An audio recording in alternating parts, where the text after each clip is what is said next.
అందరికీ నమస్కారం. ఎన్నికల టైంలో సీఎంకి షాక్, కేంద్రం సంచలన నిర్ణయం అయితే తీసుకుంది. దానికి సంబంధించిన వివరాలు ఈ వీడియోలో తెలుసుకుందాము. వీడియో స్కిప్ చేయకుండా పూర్తిగా చూడండి. అప్పుడే నేను చెప్పే కంప్లీట్ ఇన్ఫర్మేషన్ అయితే మీకు అర్థమవుతుంది. అలాగే మొదటిసారి మన ఛానల్ చూస్తున్నవారు తప్పకుండా సబ్స్క్రైబ్ చేసుకోండి. చాలామంది సబ్స్క్రైబ్ చేసుకోకుండా వీడియోస్ అయితే చూస్తున్నారు. ప్రభుత్వం నుంచి వచ్చే ఇలాంటి ముఖ్యమైన అప్డేట్స్ మిస్ అవ్వకుండా మీరు ముందుగా తెలుసుకోవాలి అనుకుంటే ఛానల్ని సబ్స్క్రైబ్ చేసుకుని ఫాలో అవుతుండండి. అలాగే వీడియోని ఒక లైక్ చేయడం మర్చిపోకండి ఫ్రెండ్స్. ఇంక వివరాల్లోకి వెళ్ళిపోదాము. ప్రస్తుత గవర్నర్ తమిళసై సౌందరరాజన్ స్థానంలో కొత్త గవర్నర్ నియామకానికి రంగం సిద్ధమైంది. ఆమెకు బదులుగా రిటైర్డ్ ఐఏఎస్ లేదా ఐపీఎస్ అధికారిని నియమించే అవకాశాలున్నాయని చెప్తున్నారు. తెలంగాణతో పాటు పుదుచ్చేరి లెఫ్టినెంట్ గవర్నర్ అదనపు బాధ్యతలుగా చూస్తున్న తమిళసై ఇకపైన ఫుల్ టైం ఆ రాష్ట్ర బాధ్యతలకే పరిమితం కానున్నట్లు సమాచారం. అంటే ఇక కంటిన్యూగా పుదుచ్చేరికి అయితే కనుక చూస్తే ఆ బాధ్యతలు చూసే అవకాశం ఉందని అయితే చెప్తున్నారు. ఇక లోక్సభ ఎన్నికలను దృష్టిలో పెట్టుకుని ఆమె స్థానంలో రిటైర్డ్ బ్యూరోక్రాట్ని నియమించాలని బీజేపీ భావిస్తున్నట్లు తెలిసింది.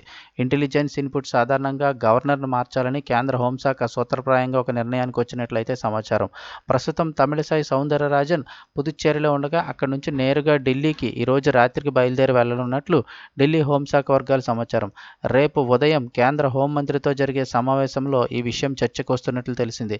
2019 సెప్టెంబర్ 1న ఆమె తెలంగాణ గవర్నర్గా నియమితులు కాగా 9 బాధ్యతలు తీసుకున్నారు. అప్పటి నుంచి ఆమె కొనసాగుతున్నారు.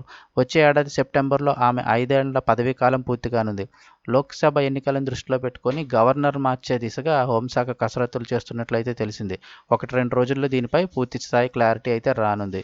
సో ఓవరాల్గా ఇప్పుడైతే కనుక లోక్సభ ఎన్నికలు జరుగుతున్న ఈ సమయంలో తెలంగాణ గవర్నర్ని మార్చడంపై అయితే కనుక మొత్తం చర్చనీయాంశంగా మారిందని అయితే చెప్తూ ఉన్నారు.